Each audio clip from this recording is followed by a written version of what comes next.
Good afternoon, REI Facebook group. Kent Clothier here.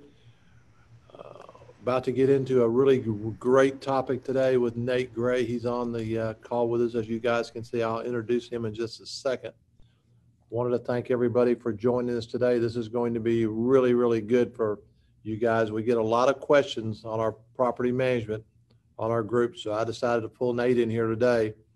And we'll just kind of start from scratch, and I think we'll get probably most all of the questions that have come up over the last week or two in the group about property management. But first, let me say, please like the call, love the call, and share the call, please, with other people as we grow the group and as we ascend through 3,400 members on the group today. And we thank every one of them for being part of this and being with us. Also, this will show up in a couple of hours where you can click on it in the group and see the videos should you desire to do so. But again, this is our live call that we do 2 or 3 times a month for sure. And I think Chris does one a couple of times a month for sure on different topics. So today we're going to talk about property management. We invite you to ask me any questions in the chat column over there, and we'll just move forward through here and get Nate to answer a lot of the questions. So let me tell you a little bit about Nate. I've known Nate since he was in high school, many years. He came into our company. He's been with us how many years now, Nate? I'm on year 14 now.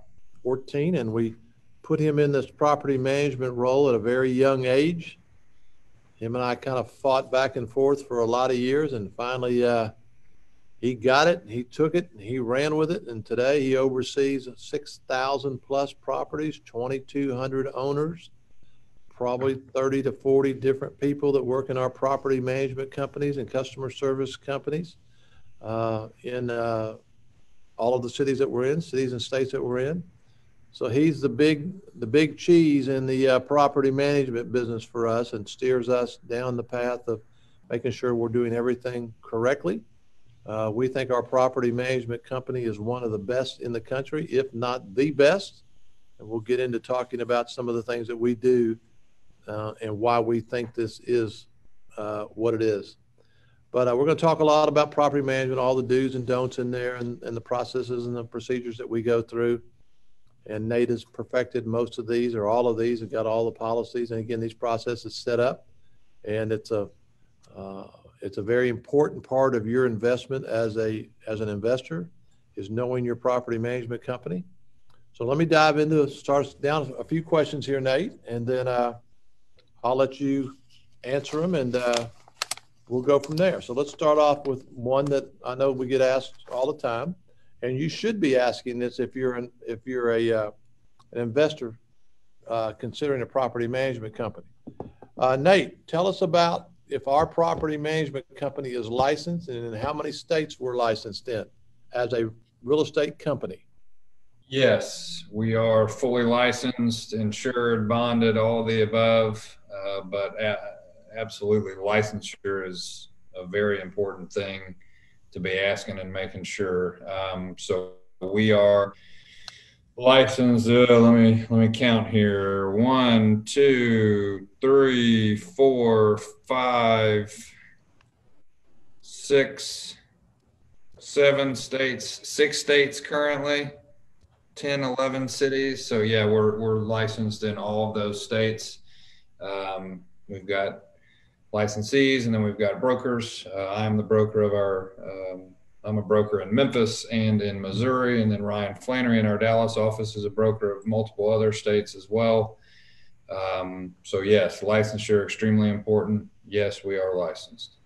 So let me just go through the states just for our audience. We're licensed in Tennessee and Texas, Oklahoma, Arkansas, Missouri, Mississippi.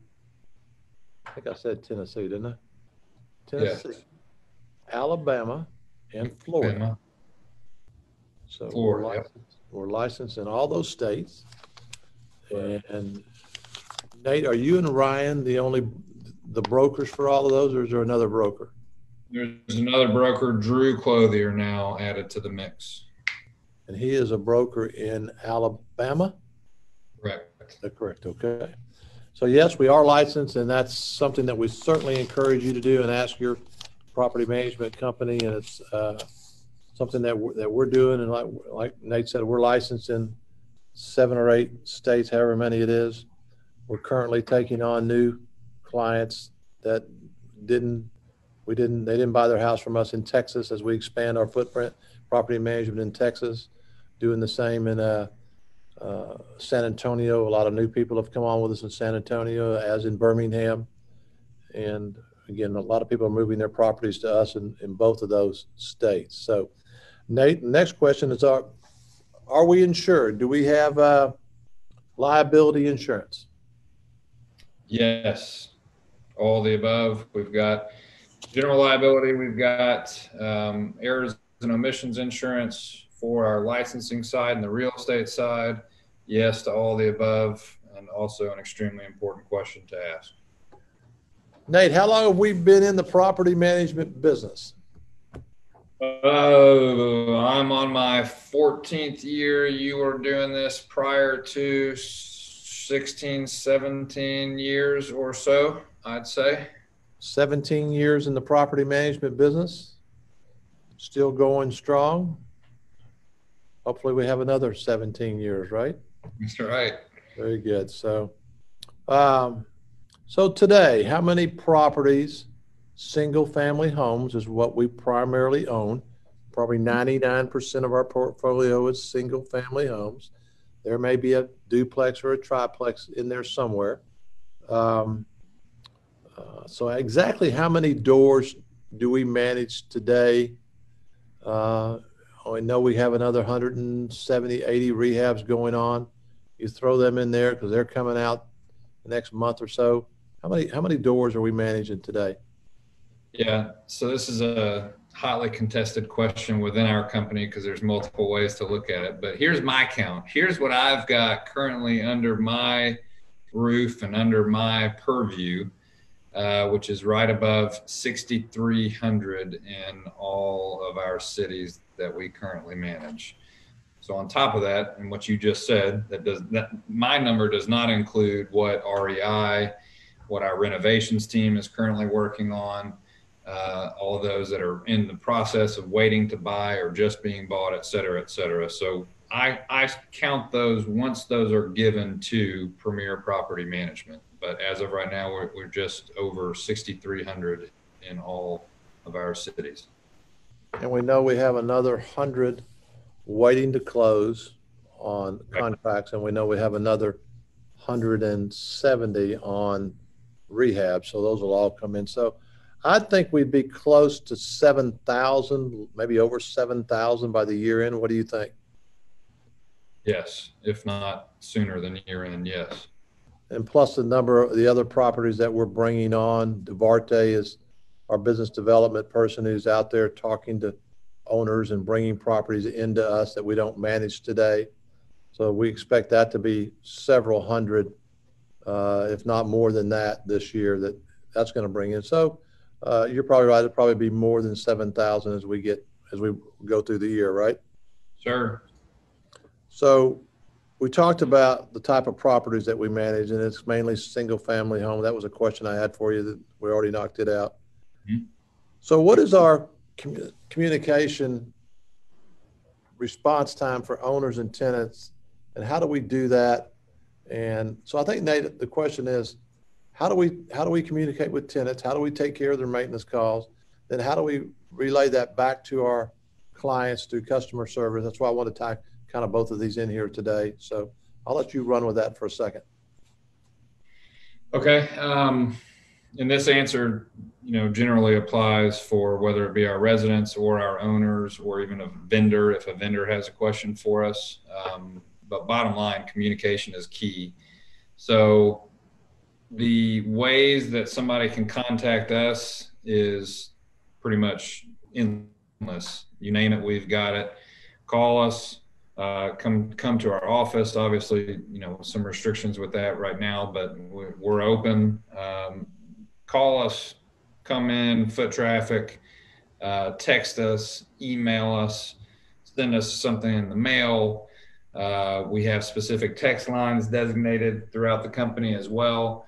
So you name it, we're going to get that communication. We also have online portals where the resident or owner or a vendor can chat with us through our different softwares. They have individual portals that they can log into and communicate with us 24/7, 365. So there's no limit on how you can contact us.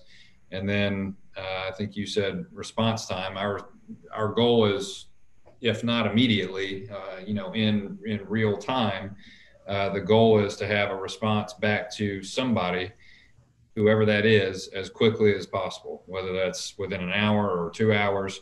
If it's a weekend or this or that, it doesn't matter. Our goal is to communicate and communicate effectively and as quickly as possible. So, because chances are, if somebody's contacting us, they need it and they need it right now. So our goal is to jump on that as quickly as possible. And was that specifically for the residents there, Nate? It's really for everybody, but yeah. And then you had asked about customer service. So a long time ago, all of our calls were funneled to one main phone number. As a business, we had a main phone number, and that's where all the calls came to. What we discovered is that calls were getting lost in the shuffle. An owner's call was coming into the same phone line that a resident's phone call was coming into, and somebody would get beat to the punch there. So we separated those. We created the customer service team for our owners, and then the Premier Property Management team. We want them doing what they do best, which is coordinating and discussing with and assisting our residents. So we have those two separate teams now that handle those things specifically. And that's funny. It's a funny thing. An owner will ask, well, I need to speak with somebody at Premier. I need to speak with somebody with the property management. We're all Premier. We're all REI. We're all in this thing together. We're all on the same team. So it doesn't matter who you're talking with, because that's the way that we're set up to handle and communicate effectively. If one person doesn't have that answer, they're going to talk with the team member that does, and then relay that information to you, whatever it takes to get an answer to you. So when a tenant calls in with a repair issue, right? If it's a quality of life issue, my preference is that it's repaired that same day, and right, preferably within 2 hours. And right, if it's a door is jammed or something of a minor, then it should be within 24 hours. But if it's a quality of life issue, a water leak, a hot water not working, or HVAC is out, or a roof leak, or whatever, then that's a same day thing, and within 24 hours, or within preferably within two hours. right. When we determine what the problem is, depending on, again, if it's a quality of life issue, then our customer service department, if it's over what amount, Nate, does the customer service department call the owner? $400. A repair call over $400, we're checking with the owner and advising them that we're about to make this maintenance call, take care of this problem. And again, if it's a quality of life issue for our resident, then we let the owner know, but we're on the call, because we're not good. Sometimes we can't get an owner. Sometimes an owner's not available. Sometimes an owner hasn't responded to the message for whatever reason, and we have a resident out there that we got to go. And we'll get into why what we do on maintenance really helps us retain a lot of our residents in our houses. Right. And then at the same time, if that's over the amount, we will call the owner and let them know. And that comes out of our customer service department. Today we have 7 ladies that work in our customer service department, and their job is to talk to the owners about property management, about issues, about situations that come up. They all report to Nate, and their job when we have a new owner is to call you once a month on the first month that you're with us and tell you the status of your property, talk to you about your resident, talk to you about how the things are going with the property as you get acclimated to REI Nation. And then once a month after that, going forward, every month, our customer service team will call you They will call you to talk to you about your property. I'm a little old school. I want them to actually have a conversation with our owners and not do it via text or via email. I actually want them to pick up the phone and connect with you as an owner and talk about your property and let you know everything that's going on and any comments that you may have, so that you have a relaxed feeling that we're taking care of this and we're handling this. One of the things that we do with our customer service department, because one of the biggest things that Nate and I heard early on as we got into this property management thing, is that the clients, the customers that own the houses, could not get a hold of the property management company. We've had so many people change to us because they couldn't get anybody to answer the phone. They got a recording. Nobody would call them back. Nobody could answer the phone. And so our property management is a little bit different. You go through our customer service department, and then your call is immediately returned. And so we tried to give a better overall experience to our clients by having the customer service department out in front of the property management company to answer and take care of any situations that come up with our owners in regards to their property. Nate, clean that all up for me a little bit there. No, I think that was perfect. And it's our goal is to try to make everybody happy, and that's obviously an impossible job. We got to try to keep the owner happy by keeping their costs down, keep the property occupied, keep their risk as low as possible. Then we got to keep the residents happy. We got to keep them in the property, retain them, and get that length of stay even longer, which those two things sometimes butt heads. But I mean, our main goal is we got to look out for everybody's best interests. Sometimes that's a game of tug of war. You're talking about, approval on maintenance items. Yes, it's in the management agreement to get, authorization for an over $400 repair. But like Kent just said, maintenance is 24/7, 365. We might be dealing with a maintenance call on Christmas morning that requires something for over $400 that we're going to have to make a call on. That's in everybody's best interest, the owner's best interest, the resident's best interest. We've got a resident living in that house that we've got to take care of as well. So yeah, no, you're spot on with all that. Thank you, Nate. Let's talk about the fees. I know we get asked this quite often, and explain our management fees, maintenance fees, explain the fee structure, the WOW group, and the different levels that we have of fee structure for our owners in property management, sir. So our fee structure is, it's all outlined in our property management agreement, and there's nothing hidden. There are no, secret fees or nickel and dime fees down the line. It's all there up front for you. Now we're not, the Walmart of property management. We're the best of the best. So that's what we like to do. And there's high value in our management. So we're 10% of the monthly rent per month, per property per month, if collected. And if, some owners will say that is, or we can then say that we have a vested interest to do the best in collections for you, because if you're not paid, we're not paid. So it's in our best interest to get your rent collected.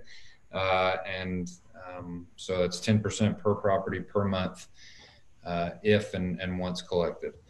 The next one is the new lease fee. That is a standard fee that covers everything for a vacant property.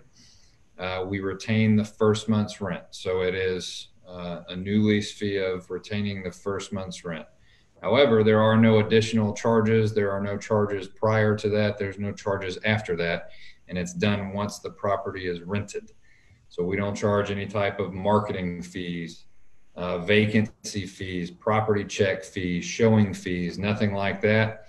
It's all in that lump sum of the first month's rent once the property is rented. Again, an incentive for us to get your property rented for you. If you're not making any money, we're not making any money. So that's the other one. With the standard maintenance charge is 15%. That is one of the fees that we like the least. It is If that is ever high for us, then that means that our owners are having to pay a lot in maintenance, which we do not want. So that is one of the fees that we try to keep as low as possible. But that is a standard fee that is charged for any maintenance fee out there. It is if we have fees that occur, or maintenance charges that are strikingly high, then we can work with our owners on that. Then we have the renewal fee. That is a fee of $250 per lease renewal.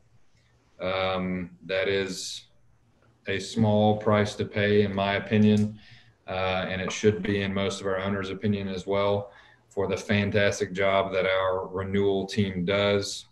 And Kent, last month, for the month of December, we just had a record number of lease renewals with 219 in all of our markets. And that is a testament to the fantastic job that the renewal team has done. Let's see. I think that's it, Kent. Is that it?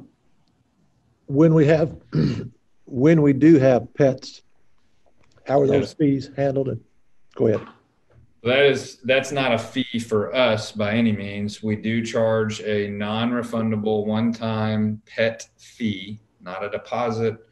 It's called a one-time non-refundable pet fee per pet.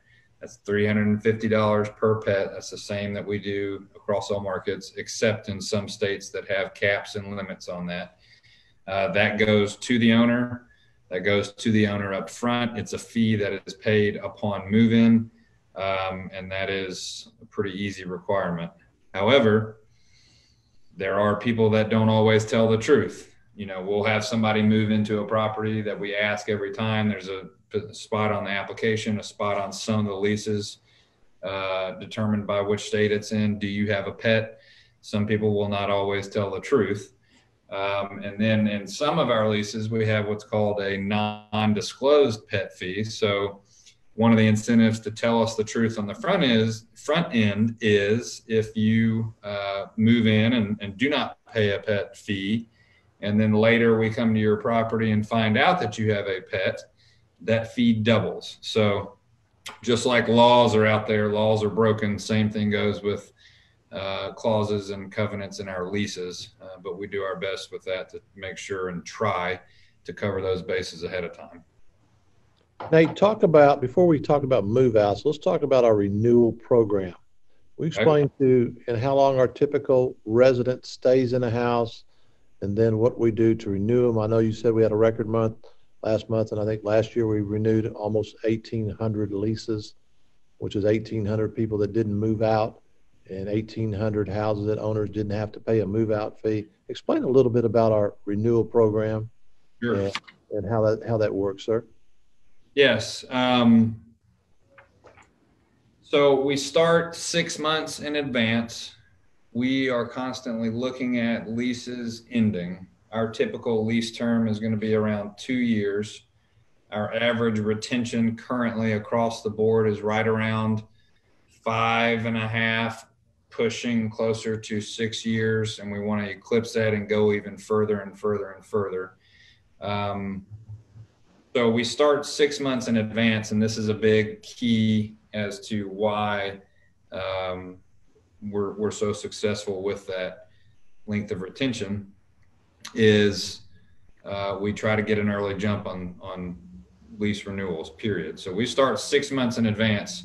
Ken, if your lease ends, let's see, if your lease ends in August right now, we're already contacting you and looking to renew your lease if possible. So we send out mass emails, we send out via standard mail, we send stuff in actual snail mail, starting in 6 months in advance, and then we chip away at that number until your lease is close to actually expiring. So the more persistence, the better. That's one of the keys. But again, I'll echo what you just said. It's preventing a move out. Nobody wants to move out. You as an owner don't want to move out. It costs you.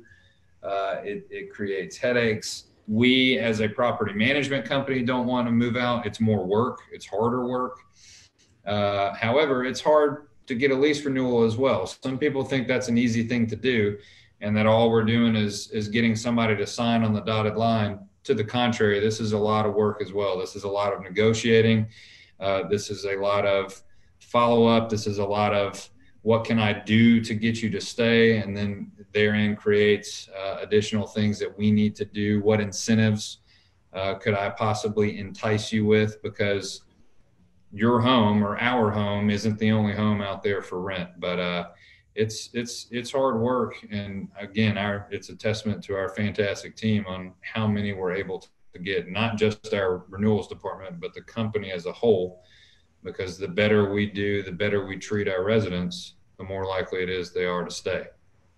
So Nate, talk about when I signed my lease as a resident, and by the way, we call them residents, not tenants, not renters. We call them residents. Talk about when I sign my lease, what my rent is. Is my rent going up in those 2 years? And then when I renew, am I going to have an increase also? Sure. Yes. Upon your initial lease signing, obviously your rent is going to be set at a certain amount. In most states that we're in, they are rent controlled, so you can't change rent midstream. You can't go in and alter the rent and say, because of this, you're now going to be charged this. It doesn't work that way. It works on certain lease terms. So once that initial lease is up and our renewals team is talking to that resident 6 months in advance, 5, 4, 3, however many months it is, they're also negotiating and trying to get that rental increase as well, which we're successful on. I've got a report right back here with our numbers for last month. I can get that as well. But we're trying to get more rent if and when possible. And even in, post-COVID, even with a global pandemic going on, we're still able to get these incredible numbers and percentages of increases. Now, they're not always as high as you may like. And owners out there listening, I mean, this guy owns properties as well, and he's trying to get us to push rents for him as well. There's a limit, and you got to be careful here. So we do research. We know the inventory. There's websites out there as well, Rentometer that we use. There's all of these things that somebody can look up a rental amount and get it in their head that their rent should be this certain amount. But real estate is, rentals it's worth as much as somebody is willing to pay. And if you've got somebody in there that's good, they've been paying, they're taking care of the property, et cetera, you want to make sure that you're not pushing them out of the property by trying to get an additional 25 or $50 per month. So anyway, we know the markets. We know what a property can or cannot sustain in terms of a rental increase. And then also on the flip side, with our average retention being as long as it is, chances are they've already renewed a few times and we've already bumped them up a few times. Eventually that amount is going to plateau. So you got to be careful not to push somebody out by trying to push up the rent. I don't know if I answered that directly or not. That's really good, Nate. Do we have a question in our question tent? Okay. So what kind of incentives do we give for residents to renew a lease today? Good question. And we've tried a lot over the years. We've done a lot of things. We used to do, we had a list that would say, choose one of these $150 valued incentives, or choose one of these $300, incentive. If you choose a $300 incentive, you're signing a 2-year renewal. If you choose a $150 incentive, you're doing a 1-year renewal. So it's all a mind game. It's all a psychology. What am I getting in return for doing what you want me to do? So we've tried all these things, a pest spray, clean room, clean carpet in a bedroom, paint the living room, pick something, from this list and we can do it. Landscaping, free 3 free yard cuts over the summer. You name it, we've tried it. And then, as we scale and as we increase that number of renewals, we found that instead of giving an actual thing or up to a value of $150, the thing that most got people interest is one thing and one thing only: money. So an actual monetary incentive is what turned out to be the best. $100 off your first month's rent, $150 off, $50 off. So we'll throw these things out there, and the sooner you do it, the higher that number is. So we created scarcity. At 6 months, it's 150. At 5 months, it's 125. And we did all these experiments to see what got us the best return for our owners to get an actual lease renewal. And it came down to be that one-time monetary incentive of some type of rental incentive off of your first month's rent of your lease renewal. So long-winded answer, but No, that's good. Let's go to move-outs for a second, because we do the renewals to keep from having the move-outs. Typical Right. move-out on our house is $2,000 to $3,000. Now, some people say, well, that's high. Well, it's not high if they're staying 5 to 6 years. All right, just do the math on that per year. That's a pretty good deal. Sure. And if you collected 60 months worth of rent, and you had all the advantages that come with that, and then you have a $3,000 move out, that's pretty good for 5 years. But we do have move outs. We try to prevent them. We work very hard not to have move outs, and that's where our renewal program comes in. But our typical move out is probably $2,000 to $3,000, as long as the house hasn't been trashed. Could that happen? Certainly. Has it happened to us? Yes, it does. But that's just part of being in this business as an investor or a property management company. That's what happens in this business from time to time. That doesn't happen to us very often, but it does and can and has happened to us. So that's a little bit. Nate, do you have anything to add to the move outs? Well, and it's all subjective. You can see a number and there be automatic sticker shock, but then you got to look at the big picture here. I mean, this is the third resident on this property, and it's the original carpet from 8 years ago, or this or that. So you have to look at all these specific things. And yes, bad residents happen. Yes, properties can get trashed or whatever the term is you want to use. But then also, you have to look at this as you just said. I mean, this is 6 years. A resident's been in that property for 6 years. You've done no general upkeep, whether that's exterior painting or this or that. So yeah, I mean, it's all part of it. It's all subjective and it's all relative at the same time. And it's what we do and what we handle for them. Nate, I want to go back a second, or not really go back. I want to talk about how we market the property, how we rent the property, then how we qualify the applicant. So let's take first, how do we rent a house, and what do we do? Signs, marketing, your departments, all your people that work for you. Take us through the journey of marketing a house first, and then we'll get into the resident side of it. Okay. So marketing, you name it, we typically do it. And again, over the years, we've tried a lot of stuff. Kent, you and I mean, we advertised in the newspaper at one point. You name it, we've done it, we've tried it.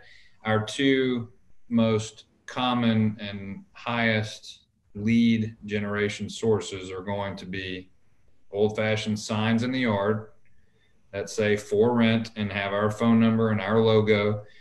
And then also we have other signs. So we'll stick 3 signs in a yard. One says call now, one says newly renovated, freshly painted, you name it. It generates, it catches your attention. So our house with 3 signs in the front yard next to the one house with 1 sign in the yard, you're going to look at ours first. So and ours is going to be the nicest in the neighborhood anyway. But generally speaking, two highest lead generation sources are the sign in the yard and then online. So we have our own websites. Our websites then syndicate out to other websites: Zillow, Trulia, HotPads, ForRent.com, all of those conglomerates that are rental listings. They do it, and then MLS as well, and the local realtors listing service in each market. Some we use that, some we don't. It all just depends on the city and the state, whether it's a big lead generator for us. So our houses rent relatively quickly. Today, out of 6,000 plus houses, I think we have about 70 vacancies. They rent quickly because of the quality of the renovation. And when we go in and spend $40,000 on a renovation, which I don't believe any of the people in our space does that, okay, in any of the cities that we're in, to the length and the quality that we do that. We do that in about 60 to 70 days. And then Nate will determine, his team will determine the rental price, and then that will go on there. And then the house is shown by, in some instances, it's in MLS. Some instances, our local people will be showing the house. And the most important job in our company, as we've said since day one, is renting houses, because our investors expect us to get the houses rented. And in turn, they'll come back and buy more houses if they have a great experience. And that's why today we have over 380 customers that own 5 or more houses with us, because we get them rented. We get quality tenants in there. And I'm going to let Nate talk about it in a second. But renting the house is very important. The curb appeal on how the house looks, how it smells when you drive up to it, when you go into it, what the yard looks like, what the bathrooms look like, what the kitchens look like, what does the backyard look like when a lady or a man or a family comes in to look at our houses. What are they going to see? What are the bathrooms? How fresh and new are they? Sidewalks, backyard, street, driveway. We take all of this into consideration when we're trying to rent a house. And a lot of our houses have multiple people that are wanting to rent them. Sometimes we'll have a house that'll get over 15, 20, 25, or 30 days. That rarely happens, but we're all over that when that does happen. And anyway, we understand the importance of getting the house rented. And all of that information updates comes through our customer service department to our investors, and keeping them updated on the status of their property when it goes vacant. Nate, anything to add on to that as far as the marketing, the presentation, how our houses look? When you said the best looking house, yeah, most of the time, or just about all the time when we rent a house, it's the best looking house on the street. And that's our intent. It's not just to do a few things and paint and spruce up and throw a sign in the yard and mow it once a month. That's not what we do. Right down to no grass in the cracks, no leaves in the yard. That's things that we try to do to make a better curb appearance, to rent the houses quicker at an even higher price sometimes too. Nate, anything on that? No, I think you hit the nail on the head. Nate, let's talk about, now we have the house ready. We got the sign in the yard. Now we're getting calls and we're having showings, and we're have interest in the house. And now we get to the process of somebody wanting to rent the house and go through the applicant procedure. Would you walk us through that, sir? I will. And this is a common question. What are your screening criteria? What are you looking for? What do you do? So our application process is online, and then it comes to us, and then we're processing applications day in and day out. Each property management team in both of our main cities that we manage out of via hub and spoke for all of our cities, we're processing those applications, and there's one team member specifically designed to do that. Now, I have screened thousands of applications probably in my history and experience with the company, and it is probably one of the toughest things out there. So I'll go ahead and tell all of everybody watching this, it's tough. Screening applications is tough because it's all opinionated and we've got these rigid requirements. We have all of this, and everybody can check those on our rental website, what the actual qualifications are, but they're not 100% set in stone. There's some variables that can change. Everybody's got a story. You name it, we've heard it, as you can probably imagine. But the biggest things that we're looking for are pretty standard, and it's not rocket science. It's not any different than I'm sure any other credit processing firms when they're going through underwriting. Your main things are going to be employment, obviously. Employment, which includes two things: length of employment and income verification. Income, the standard thing is 3 times the monthly rent. Maybe a little bit below, maybe a little bit above. It depends. It's not 100% set in stone, but that's what it is. And that's the general rule of thumb. Then also length of employment. However, that can vary because somebody can, I've been on my new job for 2 months. There's no big gap in my employment. I got a promotion. I got a better career opportunity. I had an opportunity for advancement. So you really got to be a detective and dig in on these types of things. Then, of course, we're looking at credit. There is a credit score that we're looking at, but I'm more interested in detailed credit history. Everybody's got a credit score.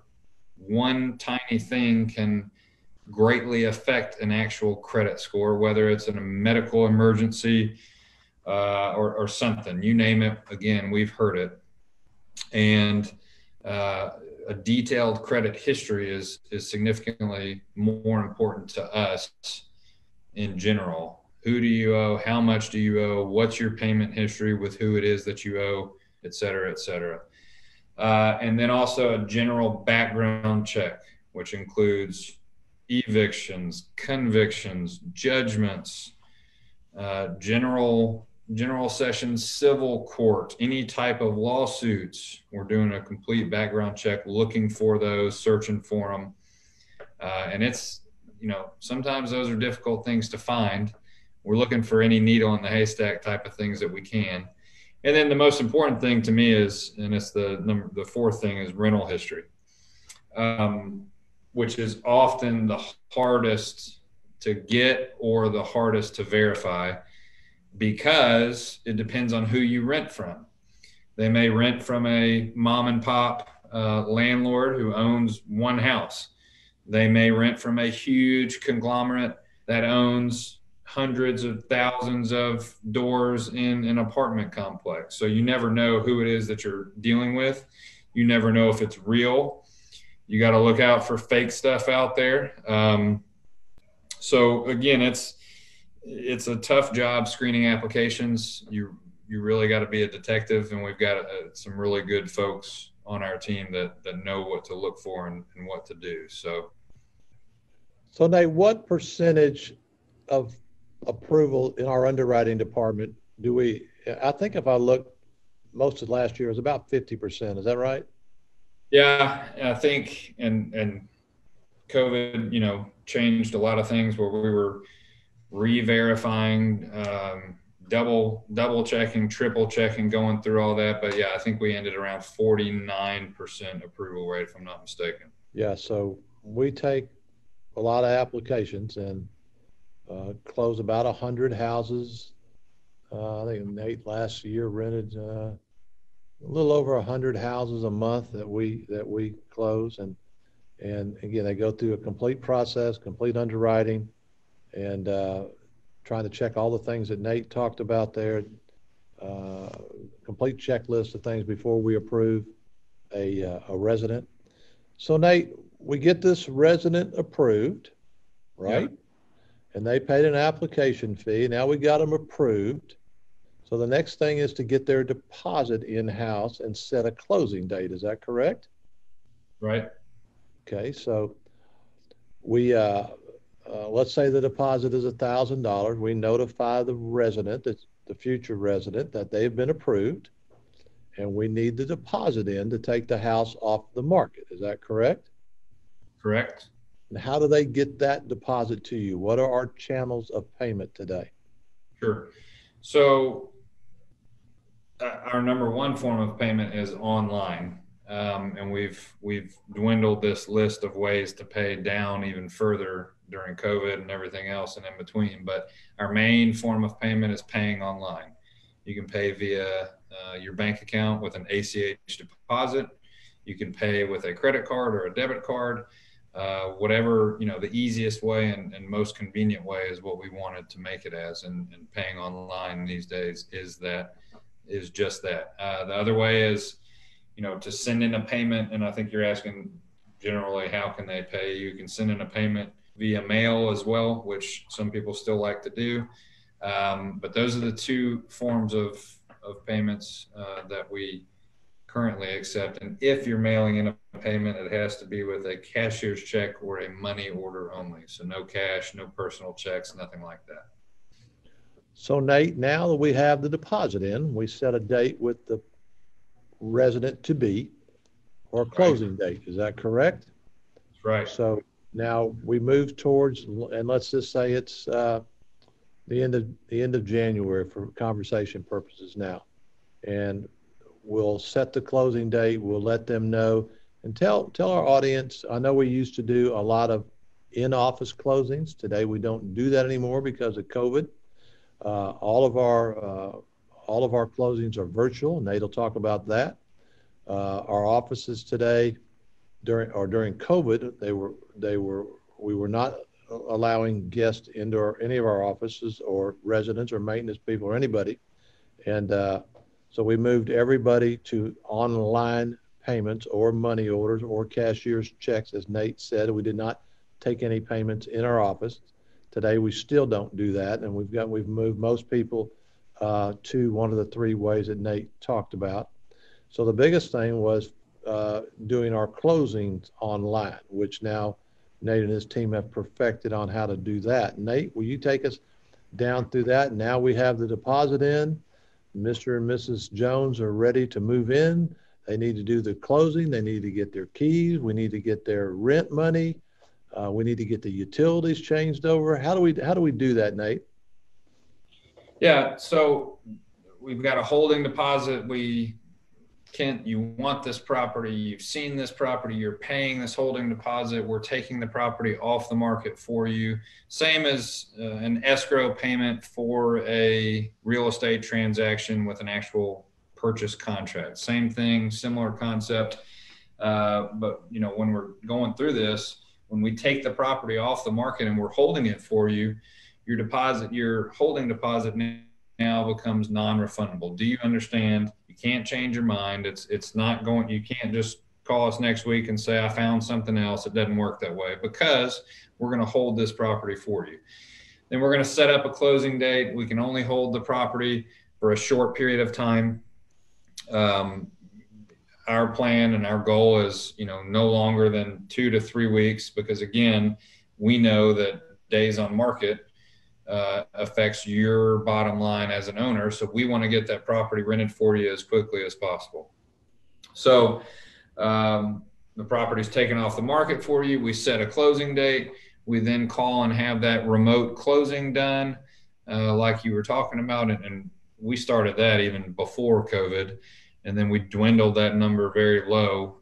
We used to, be old school, and everybody would come into the office and do the closings. That was not convenient for the customer. Now we've got a much more convenient way to do this with a whole remote closing process.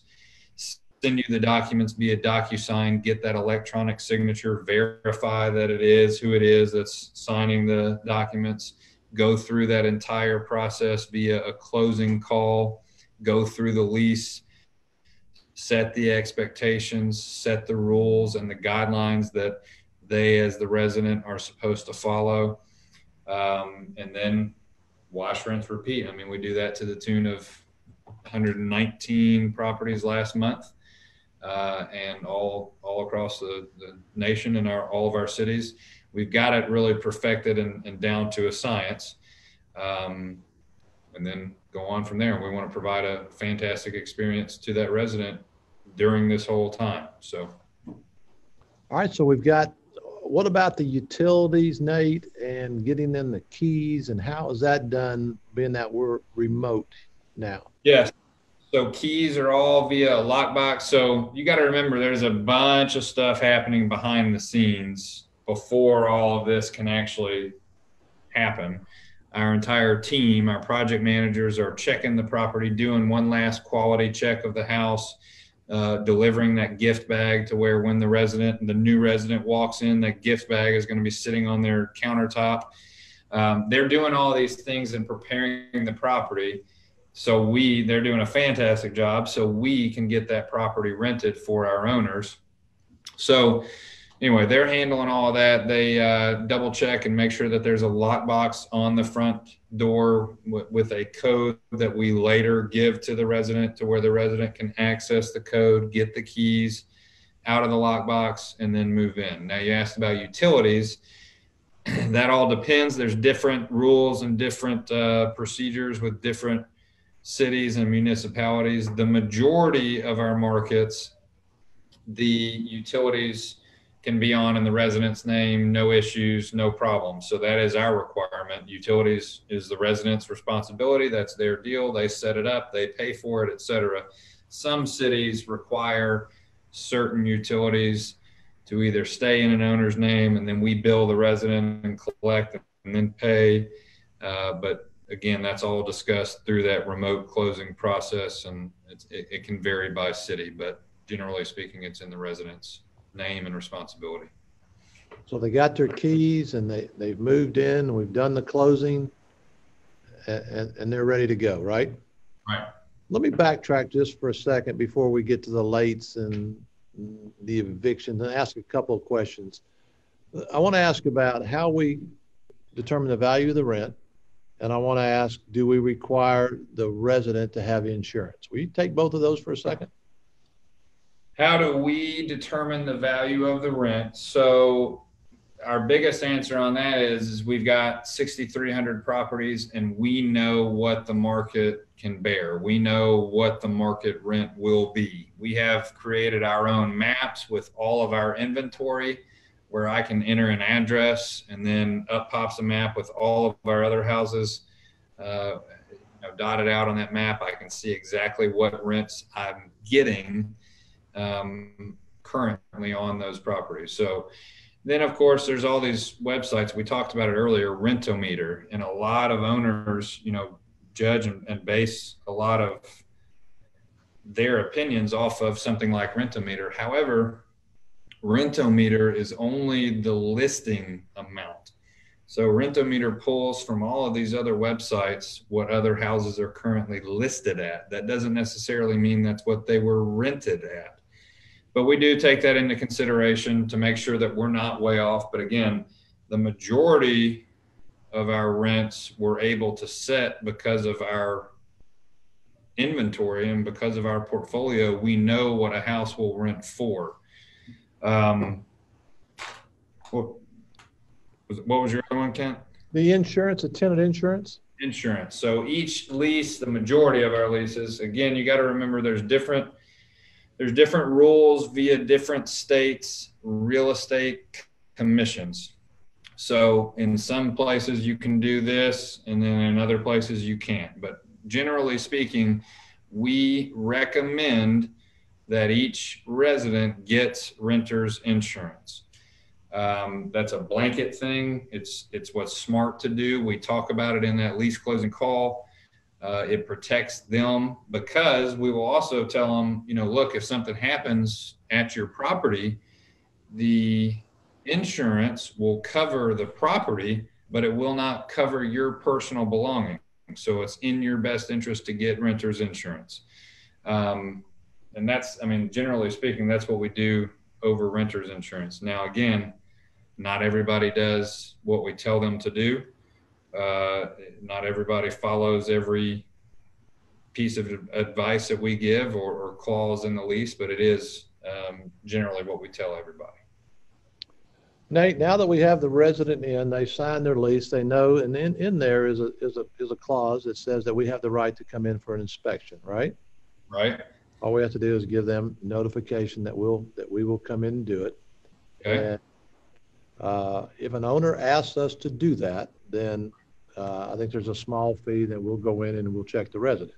Do we have a standard process where we go in and check every house every year, 2 years? No, we do not. During COVID, that has, for the most part, been completely shut down. And we are in certain cities and states, we have different guidelines that we have. So we've pulled back on that almost entirely.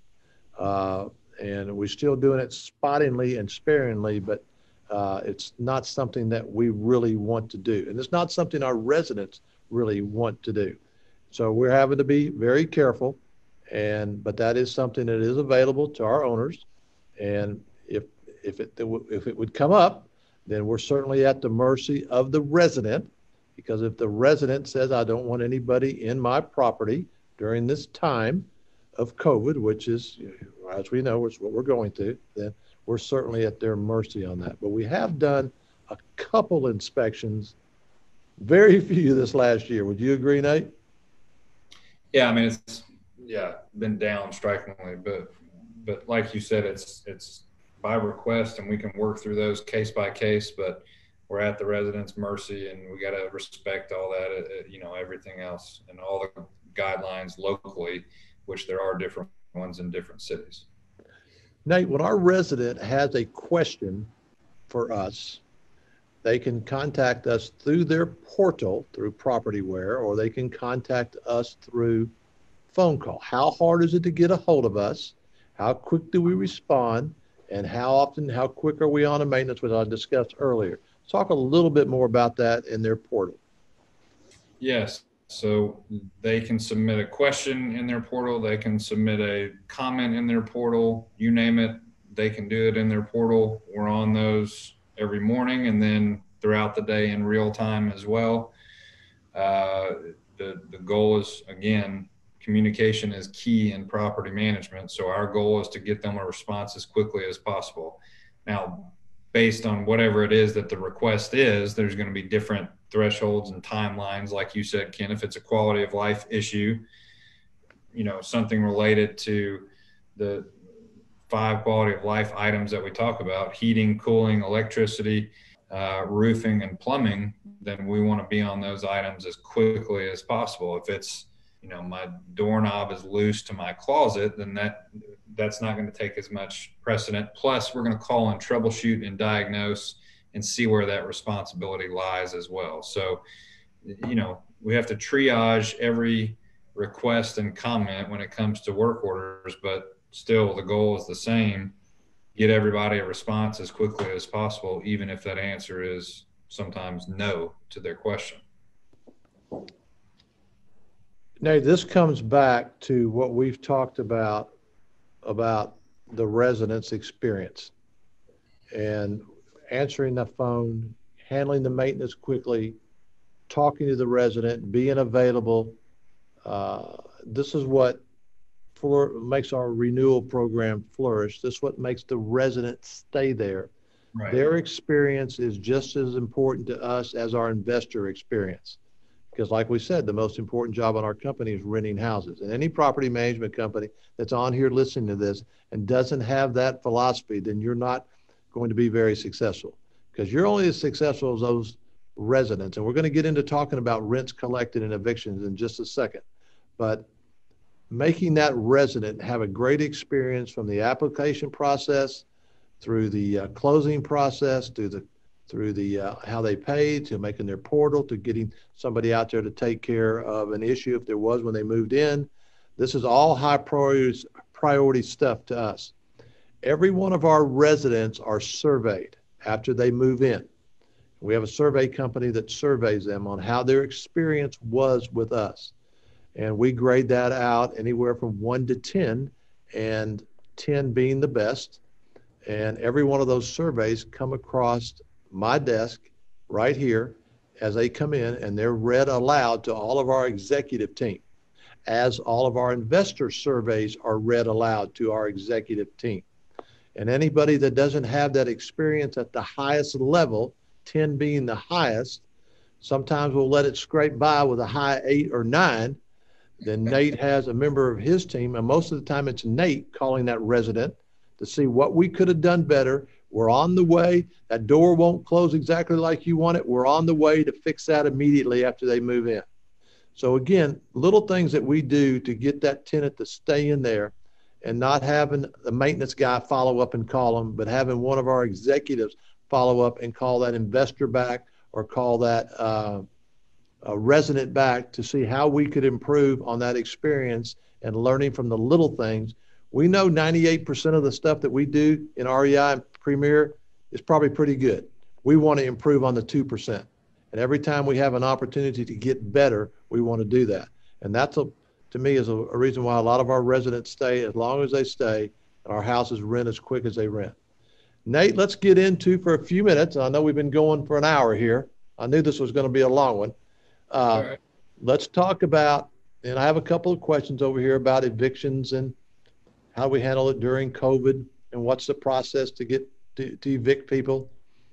I know we could talk about this for an hour, but I want you to kind of just go over it, because it's different in different cities, because there's different, as we got through the COVID, there was different eviction processes in different cities and states, and as we work through it.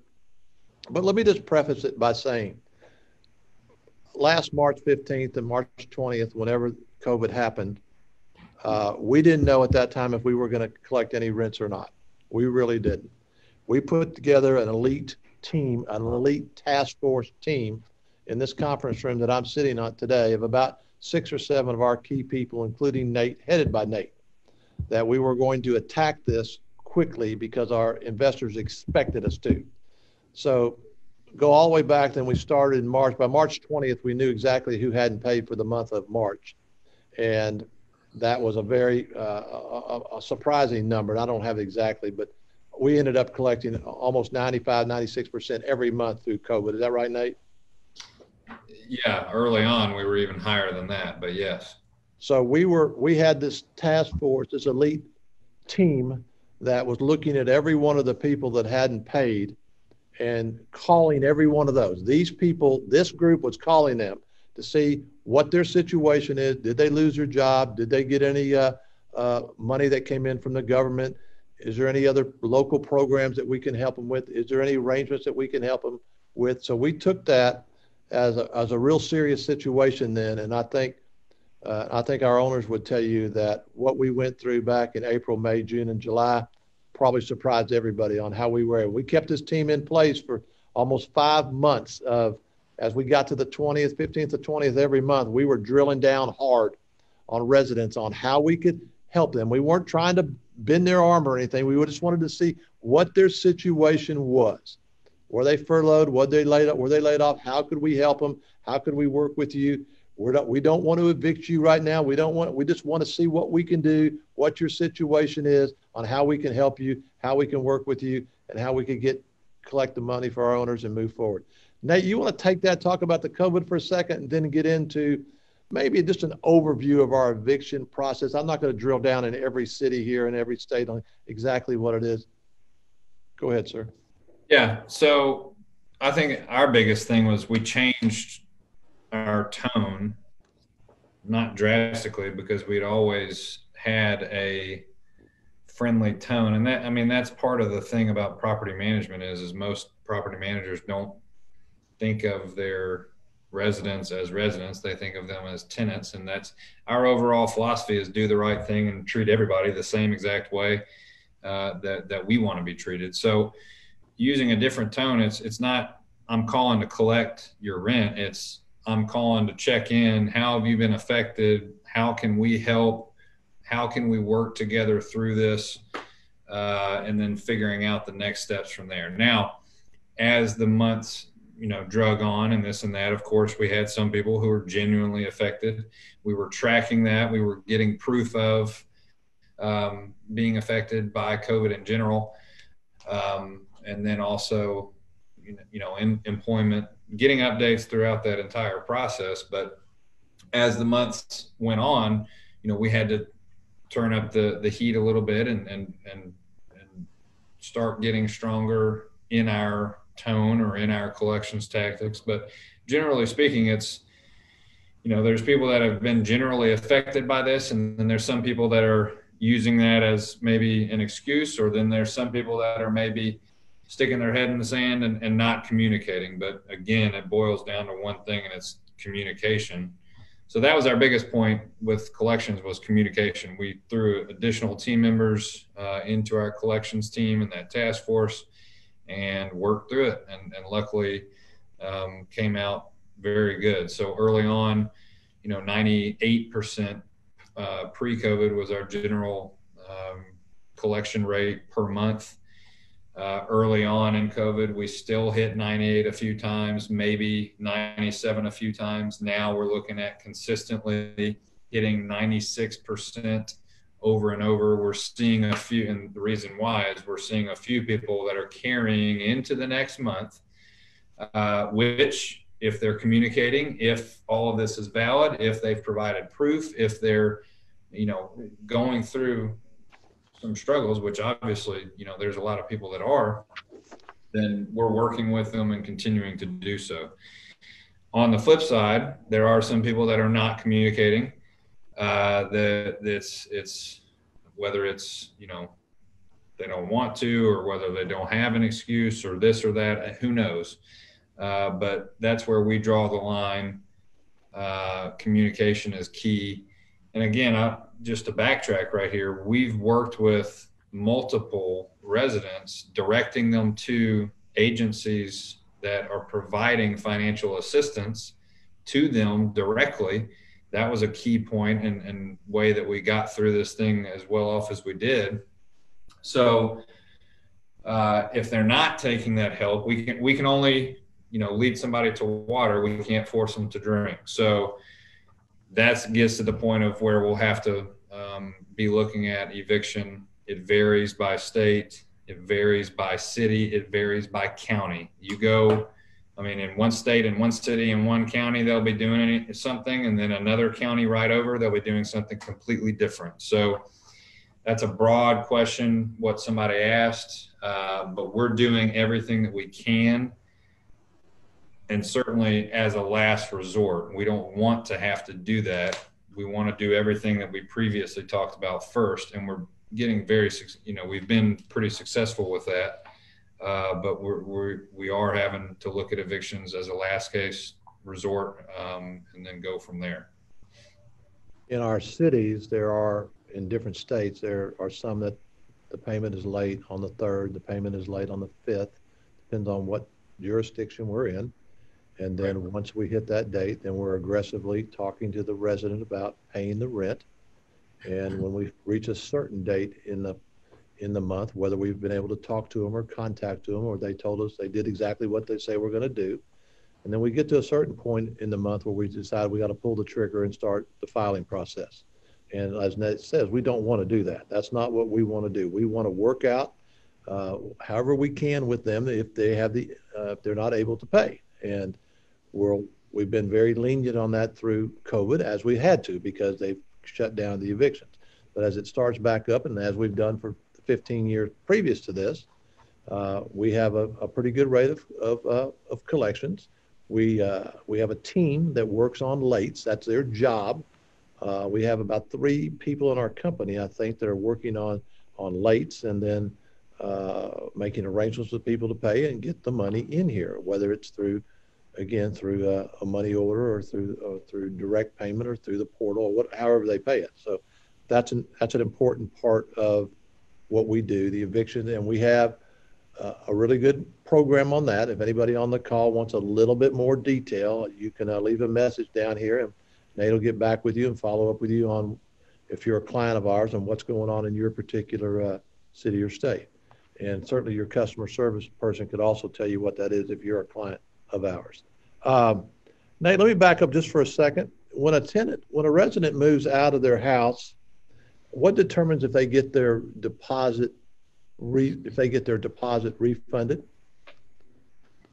Well, the overarching answer to what determines that is the law. So this is something that's very tricky as well, and you got to be very careful with.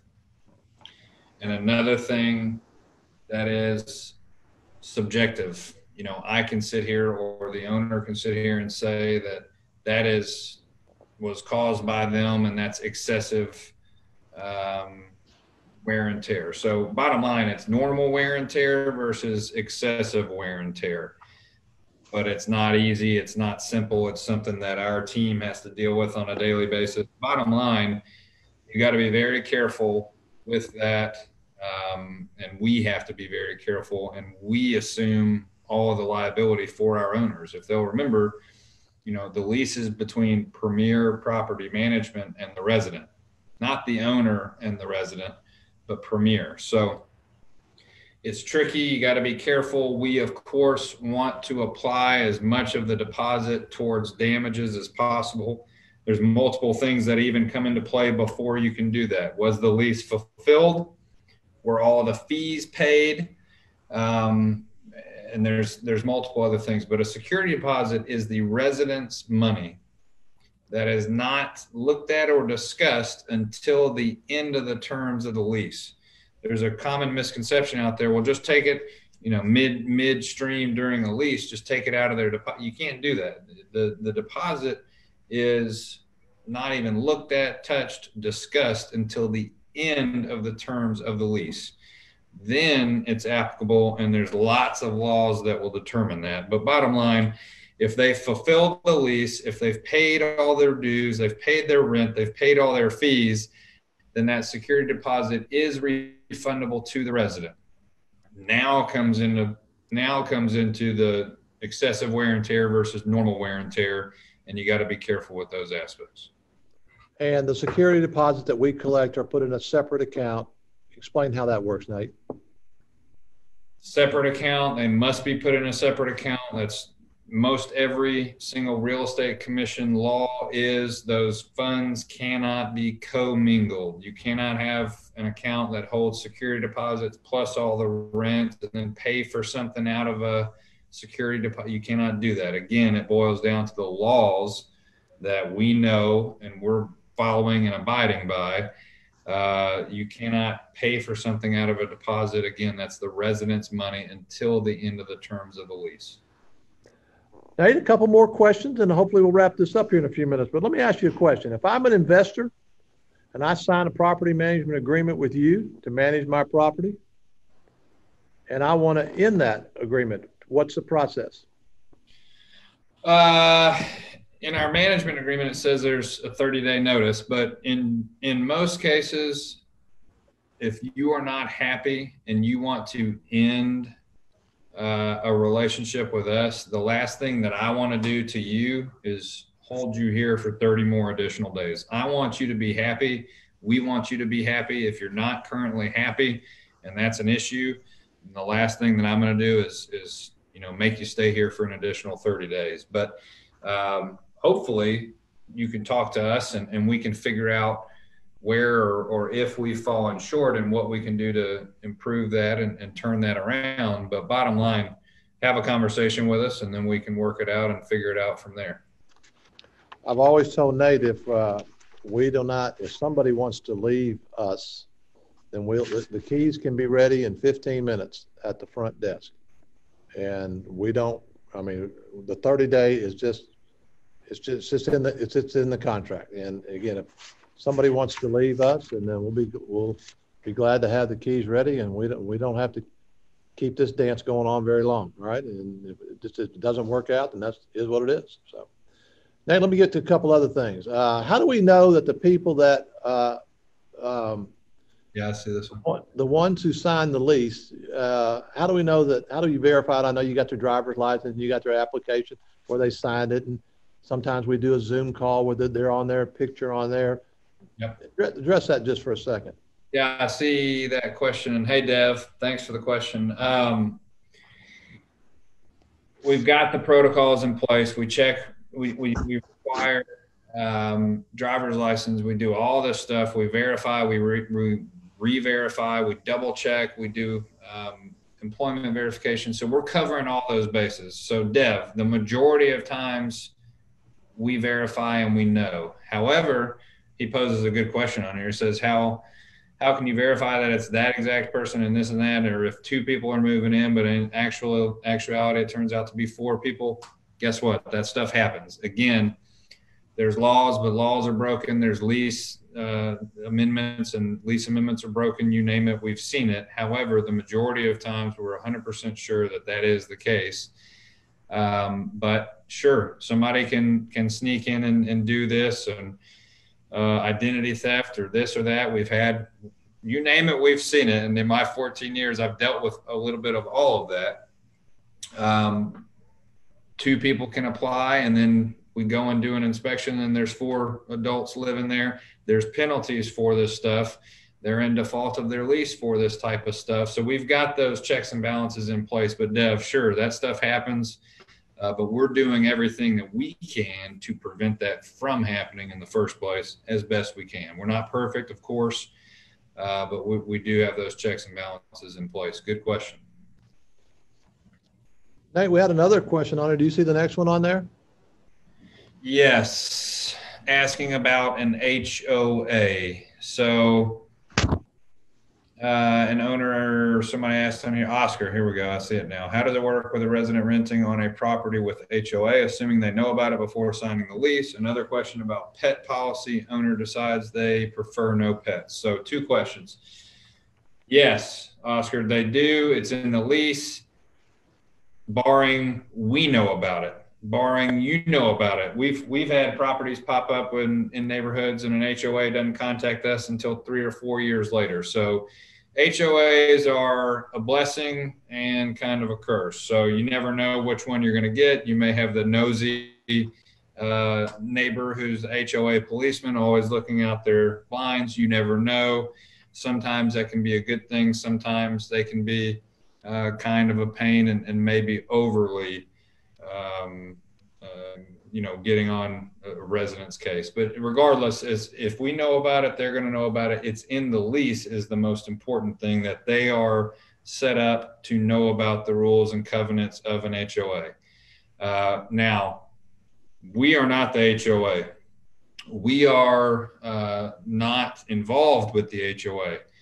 In some cities, there's multiple. In some cities, there's hardly any. So we try and work through those. It's similar to city code as well. It's a common thing that we deal with. Bottom line, if you ever get something, a violation or a note, don't panic. Send it to us. We'll handle it. We'll address it from there.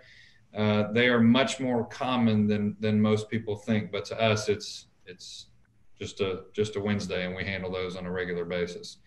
He also asked about pets. We do have some pet owners that would prefer no pets. If you do, let us know. Sure, you're the boss. We can handle those things. However, just know that that's going to limit your tenant pool of people that may or may not want to rent the property. But some, we have a few owners that have specific requirements on that. But also, you got to remember, people sometimes don't tell the truth. And even if we have a policy in place, sometimes that policy can be broken. But good question. Very good, Nate. A couple more. We provide a monthly statement, and I'm an owner, and tell me how I get paid. Yes. So every month. Kind of an important deal. Kind of. How do I get paid, Nate?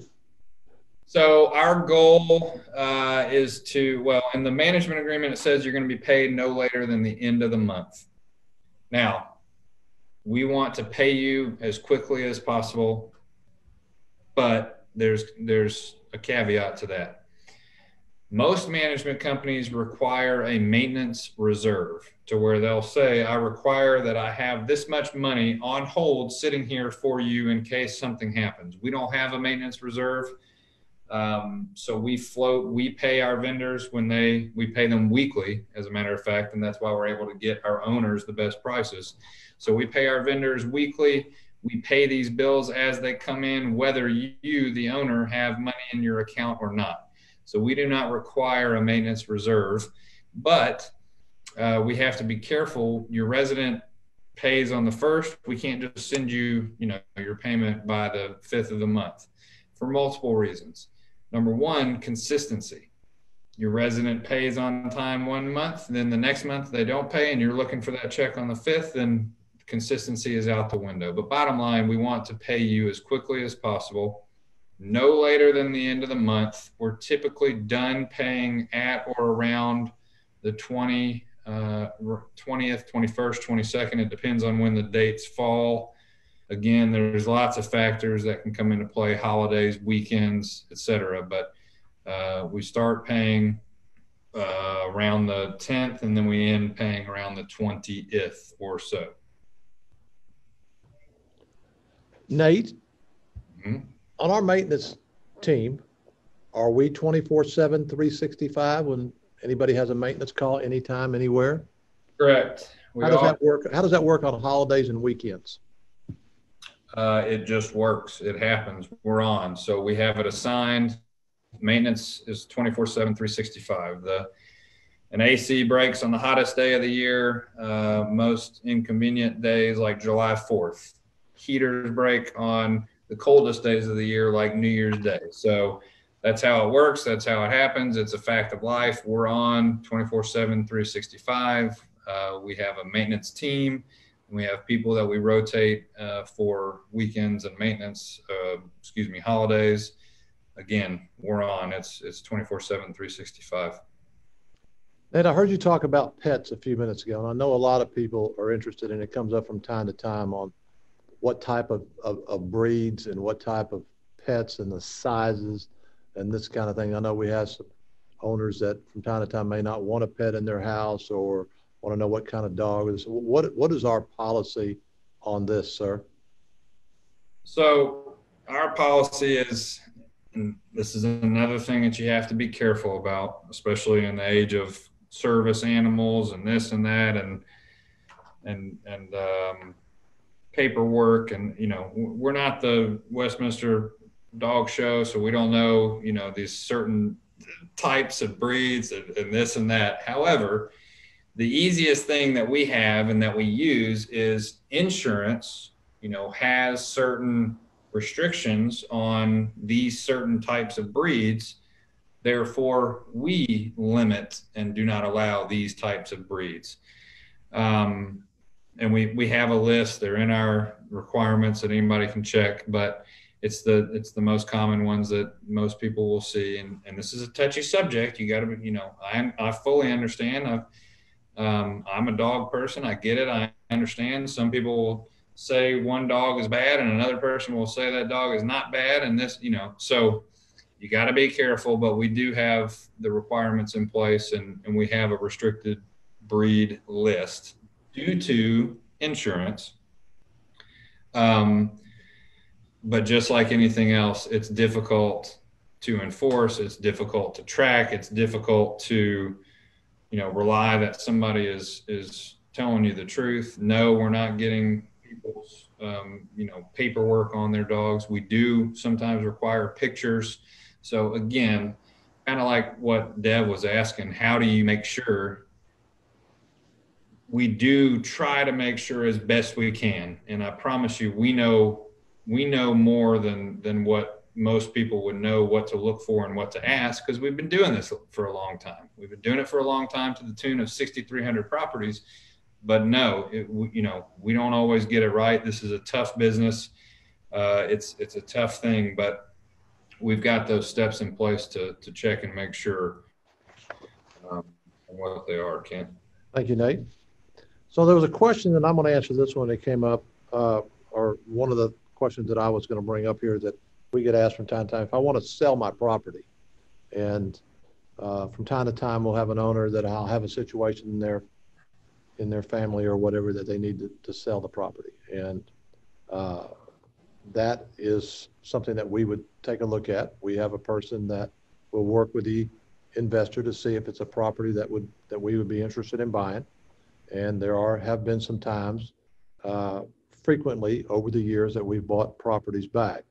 And so do you have to sell it through us? No. Would we prefer to buy the property back if the terms can be reached for both sides? Certainly. So that's something that we look at from time to time when it rarely does, because our investors are in this for the long term. We've had investors that have been with us 10, 12, 15 years. They're not selling that property for anything. They realize how valuable of an asset it is. All right. So, but from time to time, when situations come up with an investor, we will certainly take a look at that on those particular basis.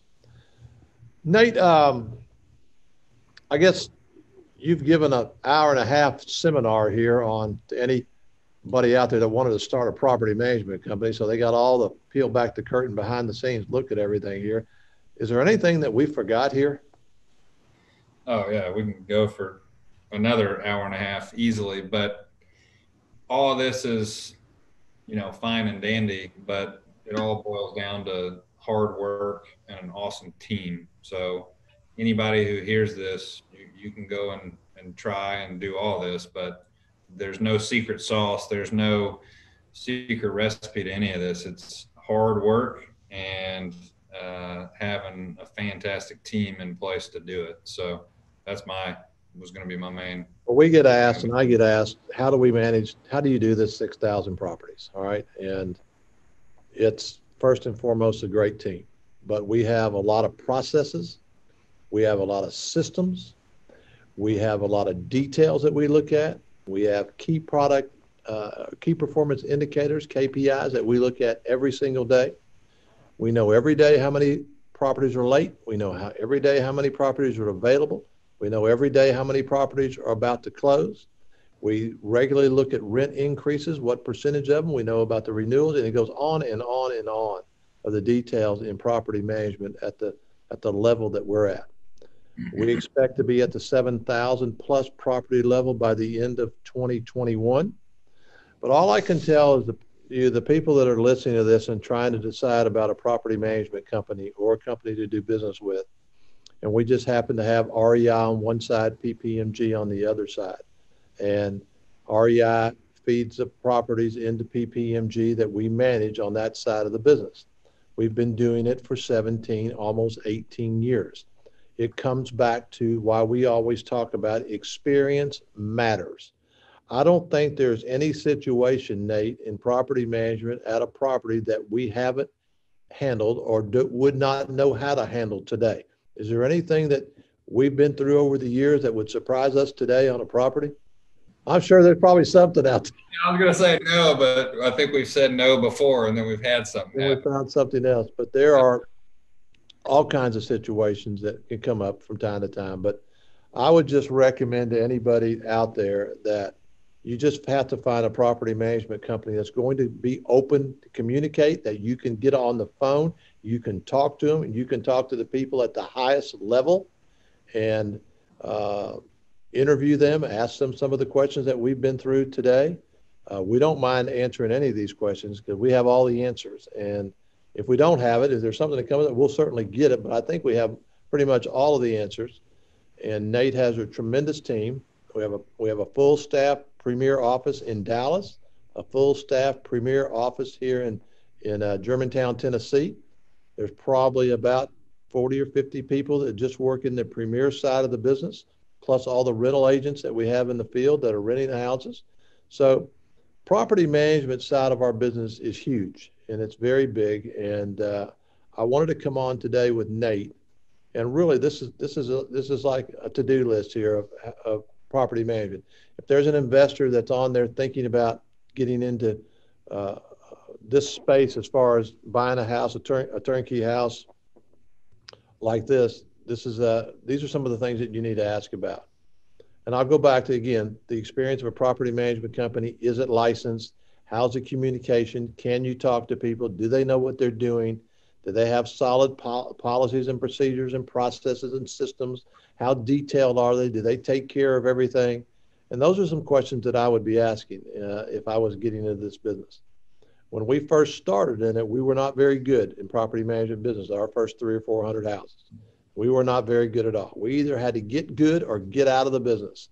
And we elected to get good. And we invested the time and the resources into making the property management base better by adding the customer service department as the backbone of this thing to talk to our owners and to bring them the service and the communication and the updates on their property.